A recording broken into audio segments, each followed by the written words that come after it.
Selam, yeni videoya hoş geldiniz. Bu videoda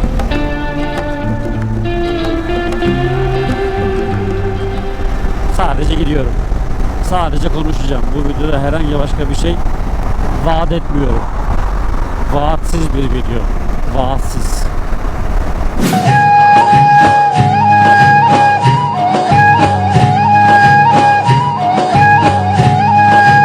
İstanbul'da yağmur gitgelleri var. Genel Türkiye'de var. Hava durumu çok karışık. Bugün şu an normalde birkaç saat önce baktığımda bugün yağmurlu gözüküyordu. Sabah böyle bir çiseliyor gibiydi. Şu an yağmıyor. Hatta işte bulutların arasından güneş vuruyor. Havanın kafası çok karışık. Şu an tam böyle bir geçiş dönemindeyiz. Geçiş havası. Nedir? O yüzden belli yerlerde yağış olabiliyor. Belli yerlerde olmayabiliyor. Anlık bir sağanak vurabiliyor falan.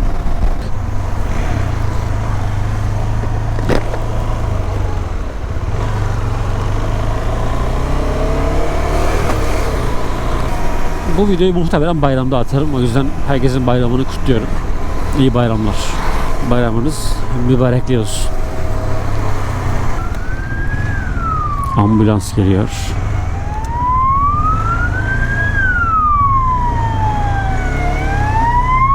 Bakın ben yaya geçidindeki bir motosiklet olarak hemen çat diye ambulansa yol verebiliyorum.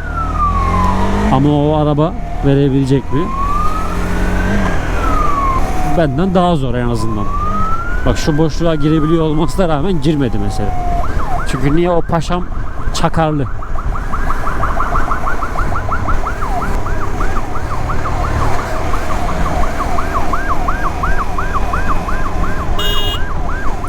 Hınk diye giriyoruz.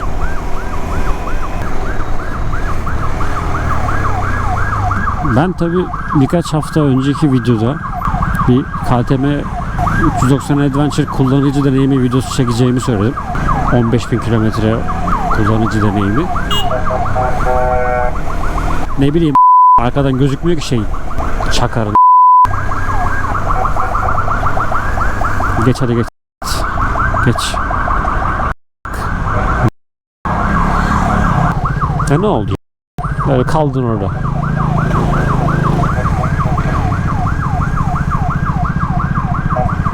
Ya şu şeyi biraz, yani şurayı açamadınız da şeridi. Allah Allah, şerit daraltıyorsun, ambulansı etkiliyor.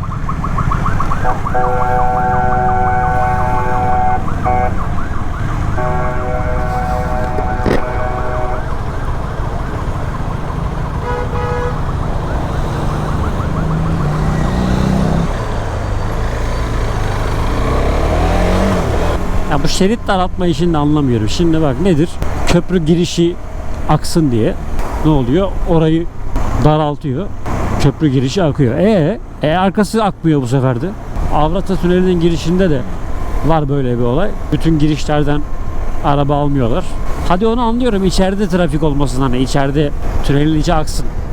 Hani oradaki hava sirkülasyonu vesaire. Yani bu şerit daraltmanın anlamı ne yani? Ne oldu yani? Ne geçti eline? Ki akmıyor da yine ona rağmen. Bak burası kilit. Ya da bir mevzu var. Dertleri trafik değil. Olabilir. Bu ülkede her şey olur.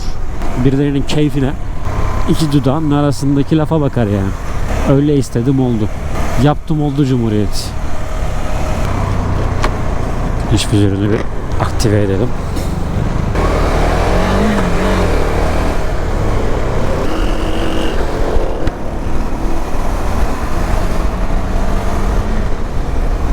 Hava ilginç.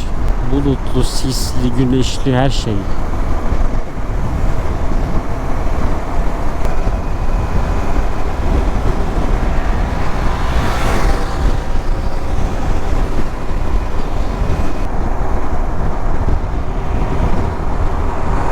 Hassiktir.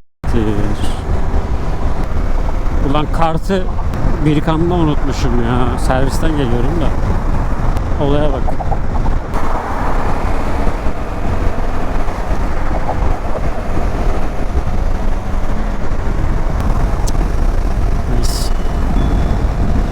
Ya mesela garip bir şey var. Şimdi burası E5. Ben şu an Beylikdüzü yönüne doğru gidiyorum. Karşısı da köprü yönüne doğru gidiyor. O tarafta motorların yoğun trafikte yani motorların böyle sağdan gitme şeyi bir yerleşik kural haline gelmiş. Arabalar da alışkın buna, motorlar da hep oradan gidiyor. Orada bir boşluk oluyor. Çok nadir işte araba oraya sıkıştırmış oluyor, oradan geçemiyorsun ama genelde oradan akıyor. Ama bu yönde, E5'in bu yönünde o kadar olmuyor. Yani orada bir daha kapalı oluyor. Oradan rahat rahat gidemiyorsun kenardan. Yani şu an için söylemiyorum. Şu an zaten duran bir trafik yok. Normal şeritten gidilebiliyor da. Çok kalabalık olduğu anlarda da oradan öyle çok yoğun akmıyor diye bir tespitim var. Tabii bu rotayı her zaman kullanmıyorum. Belki de öyle değildir ama niyeyse böyle bazı yollarda bir gelenek oturmuş oluyor. Mesela bu bisikletle ilgili de var. Beşiktaş-Sarıyer sahil hattı bisiklet trafiğine alışkın bir yol. Çünkü çok fazla hem hobi olarak hem spor olarak bisiklete çıkan insan orada yoldan ilerliyor. Spor için bisiklet yolu çok makul değil, kullanılabilir değil. Bu ne yapıyorsunuz siz? Bu nasıl bir yol daraltma, kapatma şekli ya? Bak yine her yeri kapatmışlar. Şuraya bak. Allah sizi bildiği gibi yapsın ya. Ne oldu? Demek ki bir operasyon var. Buraları böyle kapattıklarına göre, bu kadar her yerde polis kaynadığına göre bıktık ya kardeşim, bıktık ya. Bıktık.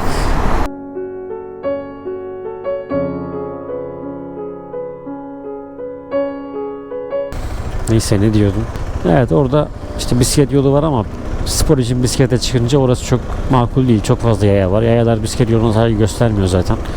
Sadece yayalar değil, kuryeler, skuterler, paketçiler ve çeşitli motosikletliler bisiklet yolunu işgal etmiş durumda oluyor vesaire. Oradan böyle kaptırıp gidemiyorsun yani. O yüzden yola çıkmak gerekiyor. Kanuni değil, bisiklet yolu varsa bisiklet yolundan gitmeli. Yolda gitme hakkı yok maalesef. Yani bisiklet yolu daha dezavantajlı bir hale gelebiliyor öyle bir durumda. Ama oranın trafiği, Beşiktaş-Sarıyer sahil hatlarının trafiği buna alışkın. Bisiklet gördüklerinde diğer şeride geçiyorlar, yol veriyorlar. İşte ne bileyim.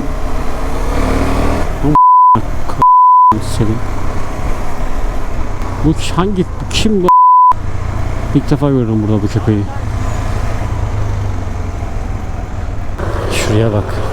Yakın tarih kitaplarında ileride 2020'ler Türkiye'si olarak polis barikatı görseli bir sembolik anlam taşıyacak.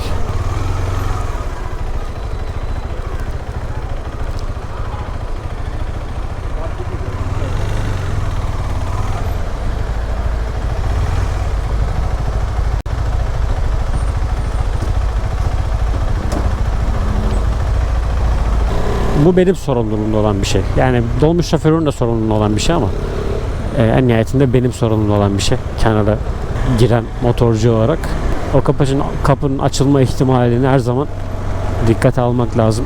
Yolculara rahatsızlık vermemek lazım.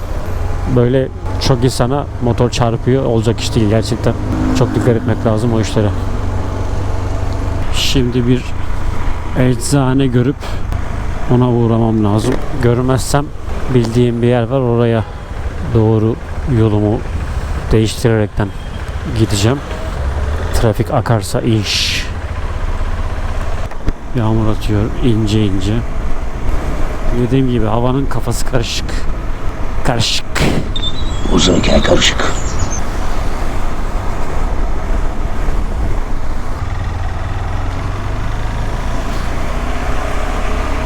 Bak şu spreye bak. Yani araç şu ıslak yoldan giderken öyle sıçratıyor. Ne oluyor? Aynı sıçratmayı ben de yapıyorum tabii şu an kendime. Çantam olduğu gibi çamur şu anda. Yollarımız, sokaklarımız, her yer leş içinde olduğu için bunu hep söylüyorum. İnşaat içerisinde yaşıyoruz yani şantiye. İstanbul bir şantiye.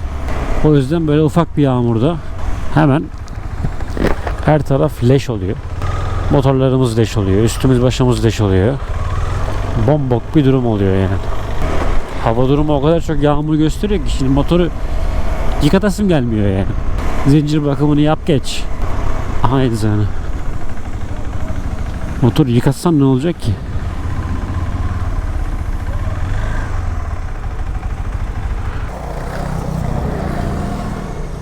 Kolay gelsin.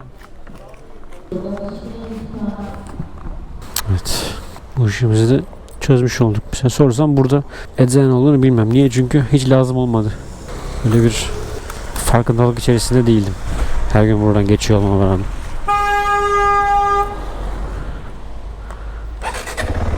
Çocuğu oturtmuş kucağına, kornaya basıyor.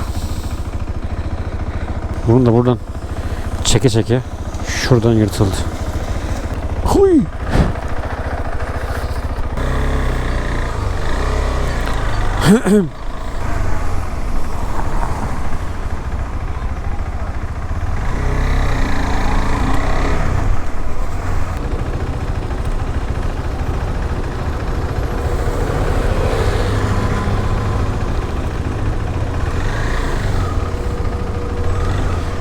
Ne yapacağız be Kamil? Şimdi şuradan sağa gelenler, sola gelenler falandan filanla. Orada dörtlü yakıyor. Motora dörtlü takmayı düşünüyorum bu arada. Servis takıyormuş. Gittiğim servis Birkan Polat. Hem bir Amerikan Park özelliği falan bir şeyler. Dörtlü lazım oluyor çünkü. Şu an için 5.000 liraymış. Değer mi bilmiyorum. Yani bir düşüneceğim. Ama dörtlü ihtiyacı oluyor. Bazen böyle yol kenarında abuk subuk yerlerde durmak zorunda kalabiliyorum. Çeşitli sebeplerle. Sinyal veriyorsun ama o ne kadar anlaşılıyor bilmiyorum. Niye dörtlü koymazlar bu motora? O da garip yani. Yeni modeline koymuşlar, yeni kasaya. Bu da Apple gibi. Bir şey sunmaz sana. Paşam o farklılık Windows'ta olan şey bunda yoktur. Sonra yeni modeline koyar ve bunun reklamını yapar. Bakın koyduk diye. Antin kuntin işler. Ben bir geçeyim. Evet, durumlar böyle. Bu videoda böyleydi. Böyle sizle İstanbul için günlük bir sürüş videomu, sürüş günümü paylaşmış oldum. İyi bayramlar. Herkesin bayramını tekrardan kutluyorum. Girdiği yere bak. Şimdi oradan giriyor. Adam benim üstüme atacak. Allah ya. Neyse.